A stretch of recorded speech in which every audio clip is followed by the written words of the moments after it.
Hello, everyone. Good to have you in on another episode of the Fresh Flow Podcast. Mitchell, man, you doing okay today? I am. I was just thinking with a pre-podcast conversation here, you think they'll ever let us go live with a live podcast without Probably the a bad editing that we idea. do? Probably a bad idea. All right. Yeah, I don't know if we want them to do that. That might be a horrible idea.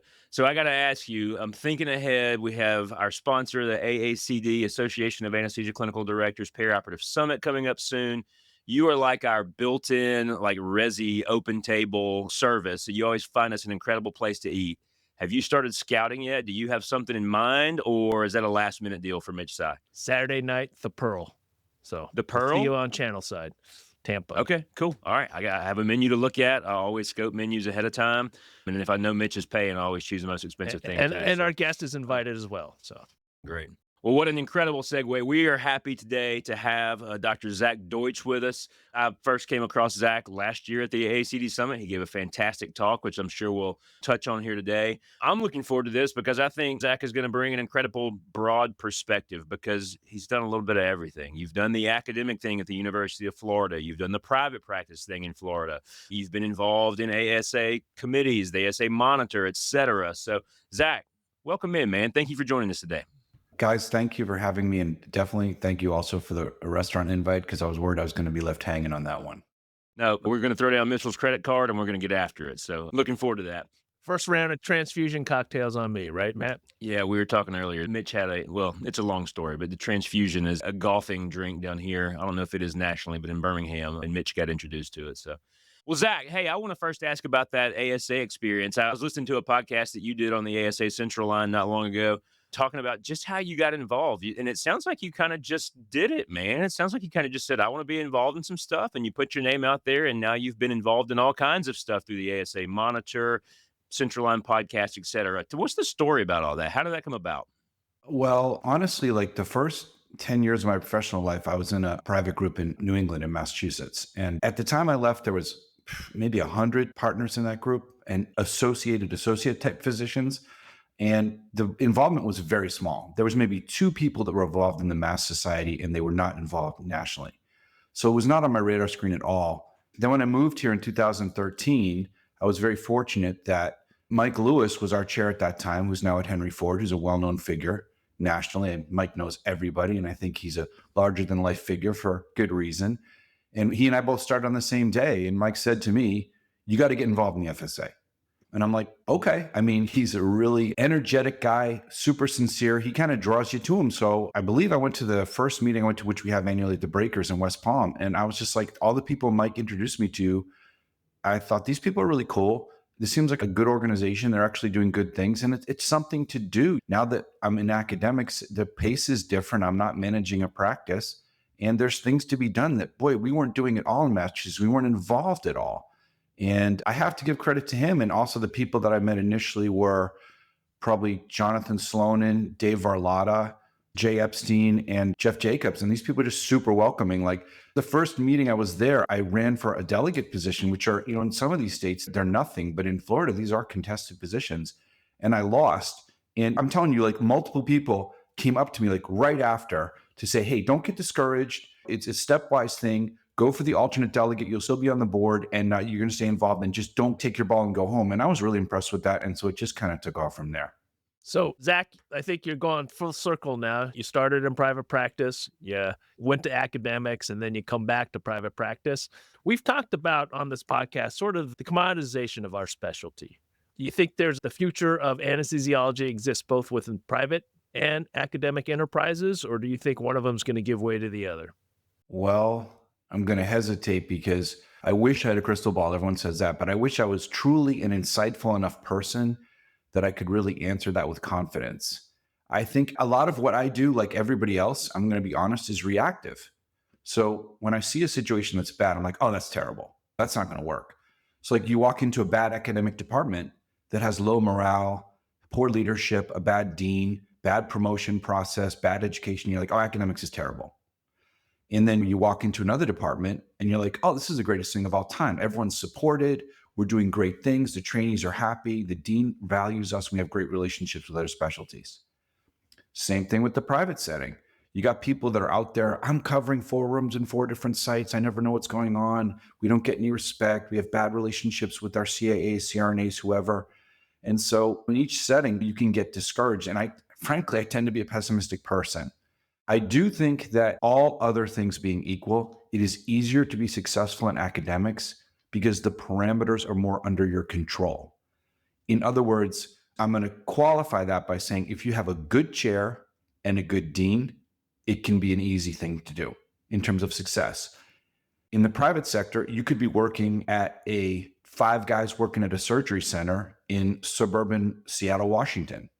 And you might have great relationships, know everybody for years, no issues with anything. Or you might be covering a hospital that is falling apart at the seams, but is also doing level 1 trauma and high risk OB. And that's going to be a really rough situation.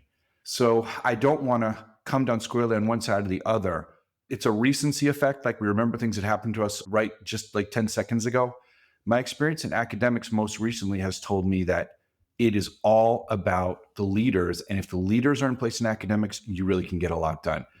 Now, that being said, my first group, which I love and I thought was going to be my job for the rest of my life, fell apart after 10 years. So it looked great for a while, then it wasn't great. My job at UF looked great to me for a while, and obviously it wasn't as great as that. Now I'm not there. So I'm kind of hedging. It sounds like I'm giving an answer before the congressional committee, but I don't want to, it's not that I don't want to offend people. It's that there's so many situations out there and so many people. Yeah. And so that's really I hope that answers it in some way that's not too non-committal. No, I mean, I think I could have asked the question better. The better question would have been, how do academic groups survive? How do private groups survive? Because if you look at the workforce shortage and the marketplace dynamics right now, I mean, we're an academic department and we have a cadre of locums who come and help us. And so you're sort of managing both practices. But no, thank you for your thoughts. Yeah, I thought it was a balanced answer too. And I kind of have a follow on to it. You gave kind of a nuanced, balanced, don't come down on either side kind of answer. And I've kind of, as I've thought about the private equity movement, the consolidation of their specialty, there are people who would tell you it's terrible, right? They have plenty of bad things to say about it, and there's stories and whatnot. On the other hand, I think there are people out there in that setting who are doing some amazing things. And I think about one of your colleagues, Rick Dutton, right? I think Rick's doing a lot of amazing things and he has a lot of infrastructure to be able to do that. So I've tried to not render an opinion one way strongly or the other. You've kind of seen it all, right? You've been in a private practice group. You've been in now a national private practice group. You've been in academics. What's your perspective from where you sit on potentially some of the advantages and disadvantages of that private equity movement in anesthesia? Well, I don't have as much familiarity. I mean, I've just started working with USAP and I have no administrative role, although I have people I know through the FSA and through the ASA that are high up within the specialty. I don't know Rick Dutton personally, but I know him by reputation. I think that finances are a problem, right? We all know this, and that's something I'm sure we'll touch on later. And again, I have, unfortunately, a rather pessimistic perspective on that, just for full disclosure. But I think that the thing that we saw in my first practice, which was not national, which was what we call in Massachusetts a professional corporation, so owned by physicians, and that was it. So we ran our own books. Everything we did was on our own dime and our own recognizance.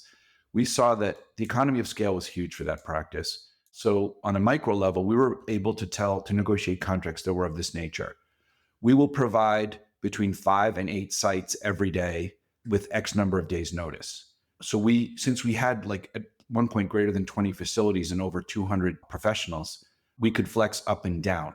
And we would blatantly and openly tell people during negotiations, you name me anybody else in town that can do that. And so I was involved in a lot of the daily scheduling, the weekly and the quarterly scheduling. And so I would be able to take this patchwork and say, well, we're down 3 rooms at this facility. Those 3 people go here. So that economy of scale obviously can scale up to a level that I'm not personally familiar with, which would be national. This practice is poorly performing, but these other 3 are well performing.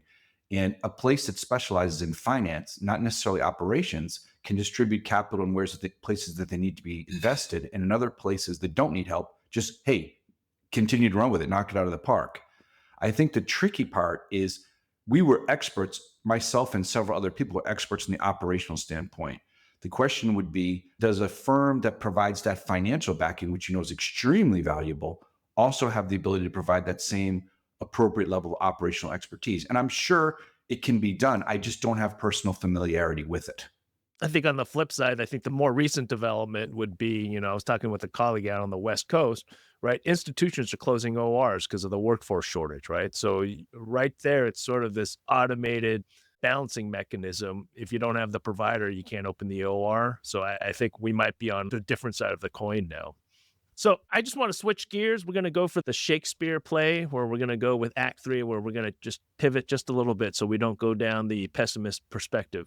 This is Mitchell's perspective, by the way, which is changing in the middle of everything to a completely new topic. So you've been a part of the University of Florida College of Medicine. You've been recognized twice as a Teacher of the Year.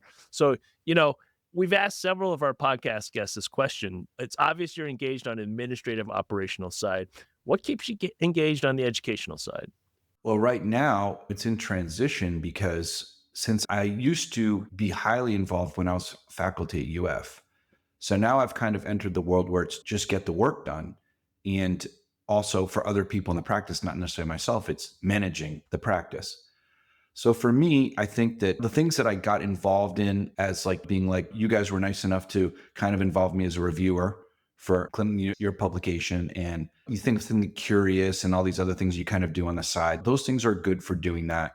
And I think really the writing and editing I'm able to do gives me something to that. Again, like the stuff we're doing, the ASA Monitor, it is not a peer-reviewed scholarly publication, but it is providing hopefully very useful information. And I will frequently print out articles, and I did this when I was faculty at UF, and give them to trainees. So the intellectual stimulation that I'm getting is mainly through FSA and ASA, and then now things like AACD, if those come along, those are wonderful opportunities. Just to talk with people, especially if you have meetings that are mixed that have trainees and peers, because it's great to hear about someone's experience. Like, how does it go in Las Vegas? How does it go in Wisconsin? But it's also great to hear, like, I'm just talking to a trainee the other day. I can't remember the venue. It might have been an FSA meeting. And like, just the ways in which we were residents are completely different now. Just the graded responsibility is different. The exam process is different. So I just try to maintain conversation with that. So by being involved in the FSA, ASA, and then also in ASA publications and communications, you get connected with people. That helps me. But I'm still seeking that balance, to be honest. This episode is clearly going to have balance in the title. It has been a theme over and over again. So full transparency, Mitchell is the creative genius behind most of our episode names. So can't wait to see what he comes up with. Zach, to that end too, you mentioned just being involved and having those conversations. You've been involved in a lot because of the ASA, the Monitor, the Central Line podcast, et cetera. What are the things out there that people are talking about right now that are important to our specialty? What are those topics for the future that we really need to be giving our attention to? Well, I mean, you guys already talked about one of them, which is personnel issues, right? So, the whole landscape, and I just had this conversation at work twice this week, that everything is itinerant now.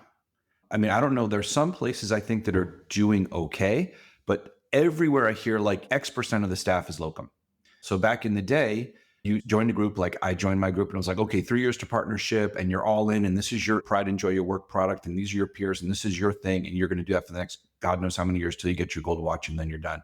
Or alternatively, be like, hey, I'm really interested in OB anesthesia or cardiac or critical care, and I'm going to go to Hopkins, and this is my thing, and I'm going to become a full professor, and I'm going to teach people, and I'm going to publish. And those were the career paths. It was the American, I guess it's like more like a Mad Men type thing, or the 50s, like, you work your way up. And I wasn't born in that era, but there's still that idea in medicine. That's what we're going to do. Now that's just gone now.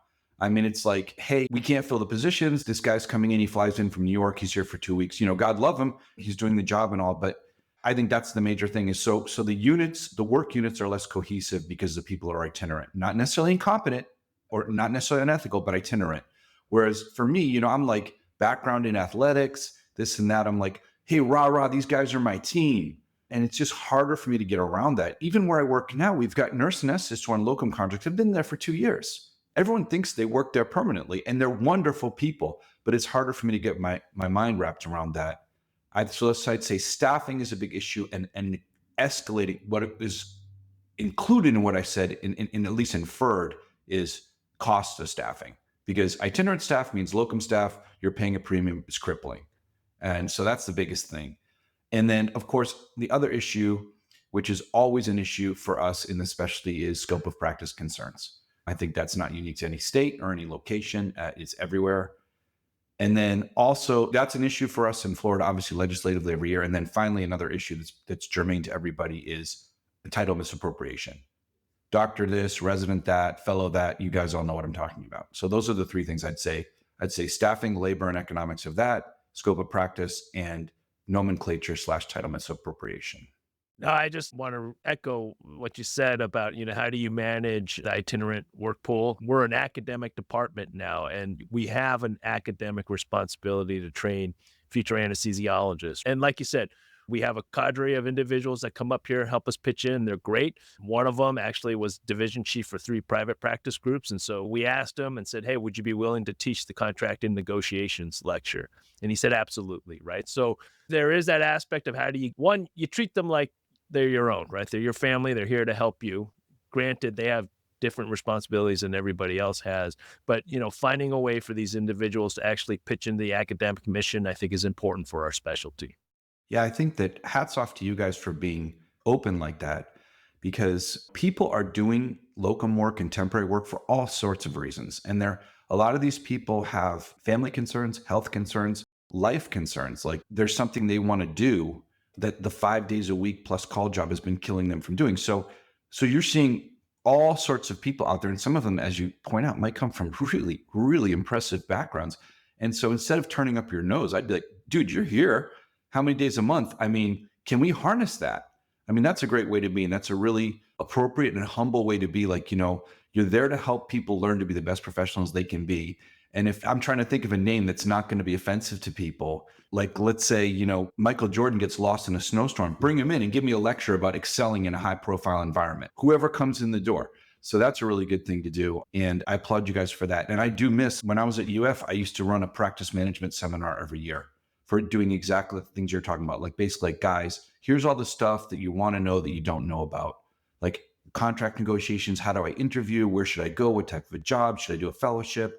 And I would try to bring in people that were experts in this, and they would give a grand rounds and do that. So like just that type of thing, I really miss it. And so again, I want to give you some kudos for pulling that out.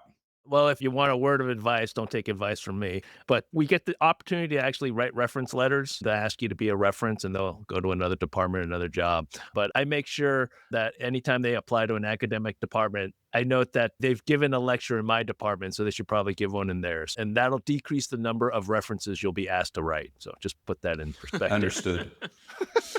Zach, you gave a talk last year at the AACD conference that I thought was great. It was on communication. You just mentioned this kind of itinerant environment we're in.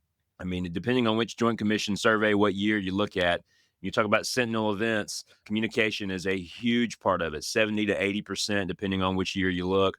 How do we balance that in this itinerant era? And also, you're big on face-to-face communication. That's really what you talked about.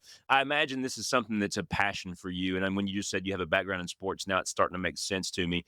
Tell us a story about that face-to-face communication talk you gave, why it's such a passion project for you, and then what it means for the future of our specialty. Well, there's a lot of talk about professionalism and leadership, and that's not just in our field, but in every one. And then we also have to think about golden rule. What would we want how do we want to be treated? We treat people the same way. So I look at it like this. It's like the core of professionalism is appropriate peer-to-peer interactions. And I could tie into so many different topics, like the weaponized reporting that Steve Schaefer popularized and is so huge. It's really the idea that, first of all, I think the first thing that comes to mind for me, because again, I can be a little hot-tempered, and I can be intemperate in my speech, as they might say in the UK. So I would want someone to come to me firsthand, face to face, to give me a chance to do a recovery. Wow, I didn't realize I was coming off like that. Or I didn't realize that wasn't what I meant. Or maybe it was what I meant, but I said it the wrong way and I didn't mean to do it that way. So that's personal to me. And I think that's also useful for a lot of people in medicine. Going beyond that, I mean, how do we get things done working at arm's length from patient care? So we're with the patient. We talk to the patient, whether we're medically directing, teaching, attending, or personally performing it. That's not the problem for us. Oh, so-and-so likes it when this happens. So-and-so likes blocks. So-and-so doesn't like blocks. It's going to be lateral. It's not going to be lateral. We're not sure what position it's going to be in. I mean, you got to talk to your procedural peer, which is the proceduralist, the surgeon, or the GI doctor, the cardiologist. I mean, how do you do the job without doing that? And so you're not only are you not serving the patient, you're devaluing yourself. Like you are a peer in this clinical interaction. You're our equal partner at the very least. Depending on the setting, you might be more than an equal partner. And so I don't see how this isn't part and parcel of what we do every day. And going back to buzzwords, I mean, we talk in the organizational literature and in the professional literature about crucial conversations. It's nice not to have a conversation that's uncomfortable or to put yourself in situations outside your comfort zone, but you're going to have to do it if you want to do this job properly. I don't know if that really answers the question. I could digress in 5 different ways on this topic. Digression is our specialty here on this podcast. But no, it's a very good answer. Thank you. As anesthesiologists, we have, like you said, the first and foremost crucial conversation is the one we have with the patients every day, right? We're the one unique specialty where you get a limited amount of time to earn somebody's trust, to let them know that you're going to take care of them, they're safely going to get through surgery. So we've talked about itinerant workforces. I was joking. We have a neurointerventional radiologist covering at our institution, and he's a locums. But we were talking about how physicians have basically become the Mandalorian, right? So I'm actually going to build you a time machine today, Zach, because we're going to talk about face-to-face communication. But what would the Zach of today tell the Zach of 2002 when you were completing your training? What would you tell him to look out for, what to adapt to? Are these global professional issues or personal issues? Both. Like go get yourself some therapy type stuff, all of the above. Yeah. Well, the therapy is ongoing, so that's a process. The search for emotional intelligence is ongoing. You and me both, brother.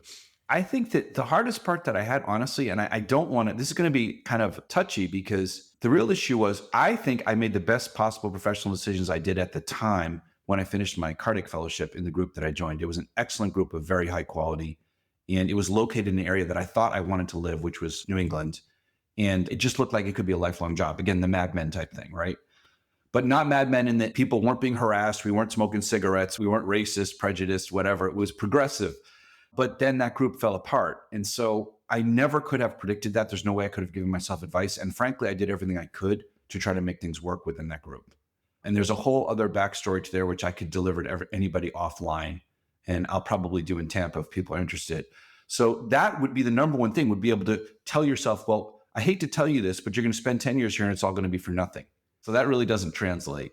I think, honestly, the main thing that I would tell myself, which I need to tell myself every day now too, is just have a little more personal courage. Like I grew up in New England and I went to school. I went to college in Jersey. I went to medical school in Washington, D.C. And so I basically spent my entire life in the Northeast. And that's what I knew. And I knew it really well. And honestly, that's not really the life for me. Like I know it really well. I've been in and out of every town in Eastern Mass and Northern Rhode Island and everything. But I didn't like the cold. I just didn't like the feel of it. I like being here in Florida much more. I should have made that move earlier in my life because I didn't want the kids to grow up the way I did. And this is just geographic bias. Like I don't ski, I don't skate. My brothers did, I never did.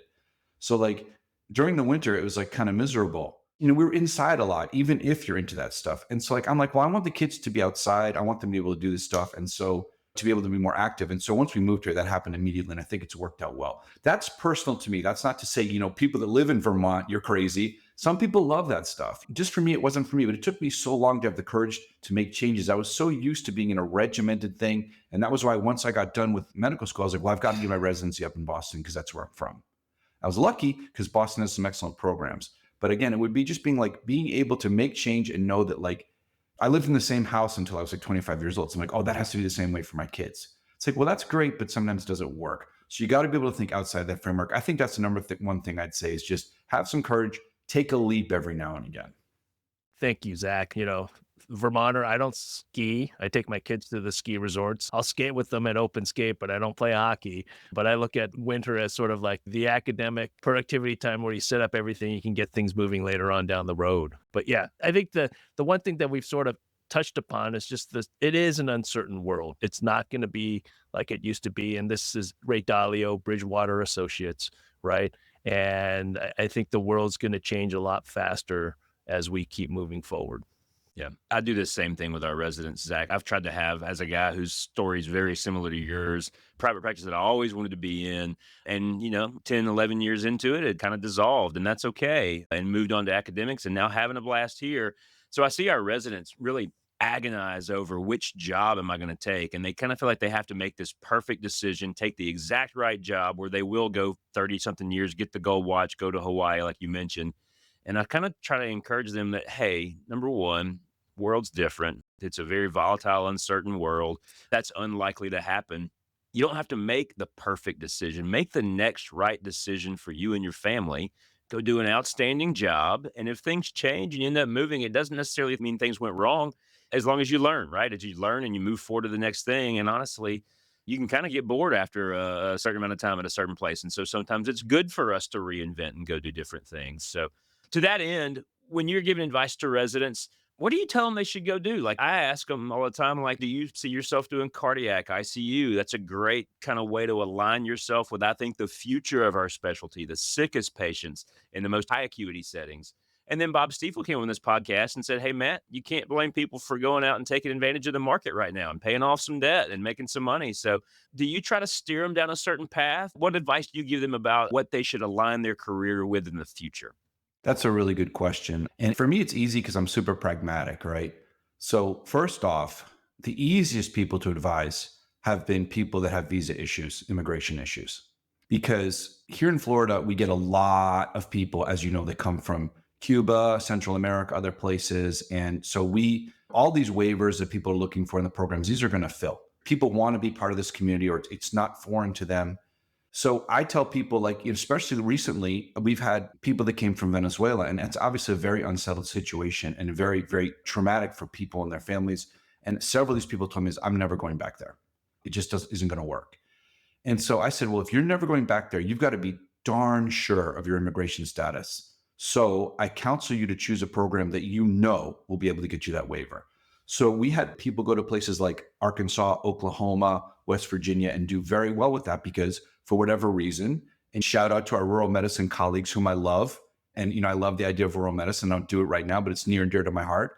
Well, it's not Chicago. It's not New York. So it's, quote, less desirable, but you can get in there and you can make a career and you can protect yourself and your family if you want to end up permanently settling this country, right? So that was easy advice to give those people. I say, go off the beaten path. That's where the foreign grads are going to do the best. Then you have other things that are very easy, like pediatrics. You really want to do pediatrics. I said, well, if you really want to do pediatrics and you want to do complex PD, you don't have that many choices. You can't do that in certain parts of the country. You can only, if you really want to practice that complex PD, you're going to have to be at a place like Boston Children's or CHOP or here in Orlando, Florida. So I'll tell those people, if that's what you're contemplating and that's your career goal, you are going to limit yourself to certain urban centers. Nothing wrong with that. Just be aware. So that's really the advice I give. And then the easy parts are people that they come from Lubbock, Texas, and their family runs a ranch and they want to stay part of that. They're constrained. They're going to be in that area of the country. I said, so that's easy. Just take the best job there. The hardest part is people that don't have these pragmatic details that guide them to what they should do. And then you really just have to say, well, I say pick a place you want to live because there's so many jobs out there. You're going to find a job and then see how it goes. Like you love to surf, go to Southern California, go to Lauderdale, whatever, but do that and then go second. Because it's like, did you guys ever see the movie Moscow on the Hudson way back in the day? And like Robin Williams is this Russian guy and he goes to a grocery store and he's not used to like having any consumer products at all. And they ask him to buy coffee and there's like entire aisle of coffee and he like has a nervous breakdown. To me, that's how it would be if I was looking at every job in the US, if I was a trainee that could go anywhere. So I said, you got to limit it somehow. So you love to surf, you want to ranch, you want to ski, pick an area and just get the best job there. That's what I would tell them just to try to make it narrow down to something you can actually deal with. I'm going to have to add that Robin Williams reference to my repertoire. I'll give you a shout out every time I use it, though. Thank you. Yeah, man. I mean, in design thinking, and I tell my residents this, right? There's a difference between I-shaped people and T-shaped people. And I-shaped people have a deep level of expertise in their field, specialty, whatever their field of interest is, but not much elsewhere. And in design thinking, they tell you to get that deep level of expertise, but have a broad range of interests, which is what you've done. You are a T-shaped individual in our specialty. So, well, I thank you for that. Zach, I want to ask you a question about, I noticed I was reading up on you before leading up to this, and you did a podcast and you talked about the monitor being a great voice for, I don't want to say the little guy, but that's kind of not necessarily the name that we see over and over and over in our specialty. What really made you kind of resonate with those people who maybe haven't had their ideas heard as much and really relate to them and want to give them a platform? Well, again, I want to say this in a way that isn't perceived as derogatory, but like many others that attend meetings, I got sick of seeing some of the same people all the time. And working in a practice with 100 people when I started, there's people out there that nobody knew in that practice that are like unbelievable as clinicians, and some of the people, their life stories and other things, like just really fascinating people that are great colleagues, great at their job, and nobody knows who they are. So I'm like, look, we need to mine the specialty, the society for these people.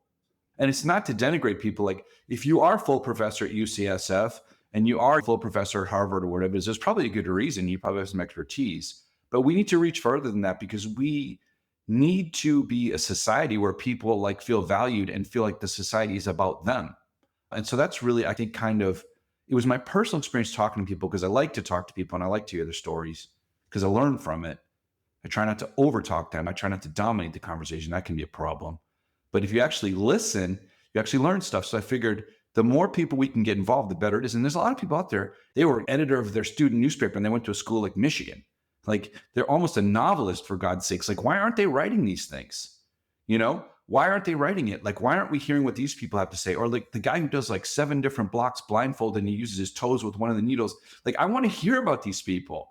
And so like, I think other members want to hear about it too. And I think to that end, I think the ASA community is really good for that. Like, I mean, I lurk on there. I don't post that much, but I love to hear what people say in a live. And I'm just like, oh, you got to be kidding me.